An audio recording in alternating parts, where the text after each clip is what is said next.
you could imagine him saying, well, I'm not the first politician to criticise the press. What about Hillary Clinton? What about Barack Obama? What about Bernie Sanders? And that actually brings us to Trump's second technique, something called WhatAbout-ism. It's the practice of changing the subject to someone else's perceived wrongdoing. Now, Trump does this all the time, most famously when he was asked why he hadn't forcefully condemned the neo-Nazis in Charlottesville, and this was his response.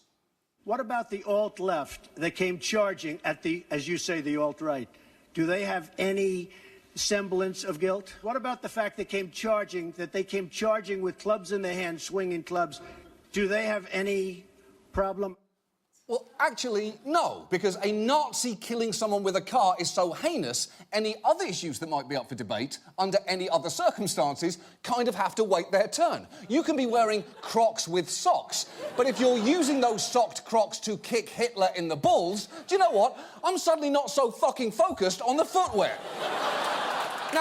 Now, this technique of saying, what about, is actually an old Soviet propaganda tool. And the reason it is dangerous is because it implies that all actions, regardless of context, share a moral equivalency. And since nobody is perfect, all criticism is hypocritical and everybody should do whatever they want. It is a depressingly effective tool, which is why, on Trump's favourite network, you hear it all the time.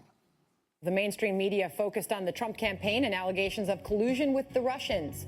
But what about the Democrats' possible ties to Moscow? Former National Security Advisor General Michael Flynn investigated for his private meeting with Russia. But what about Hillary Clinton? The media wants to call into question the credibility and the trustworthiness of this administration. But what about Benghazi? What about the blatant lies that the Obama administration told us? What about the fact that Ben Rhodes bragged about lying to the media and the public about the Iran deal? What about the fact that Jonathan Gruber basically said the American people was stupid? OK, stop.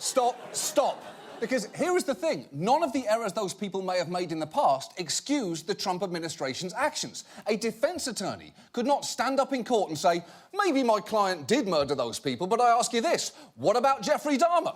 What about Al Capone? What about the guy from The Silence of the Lambs? Arrest my case here, people. Arrest my case.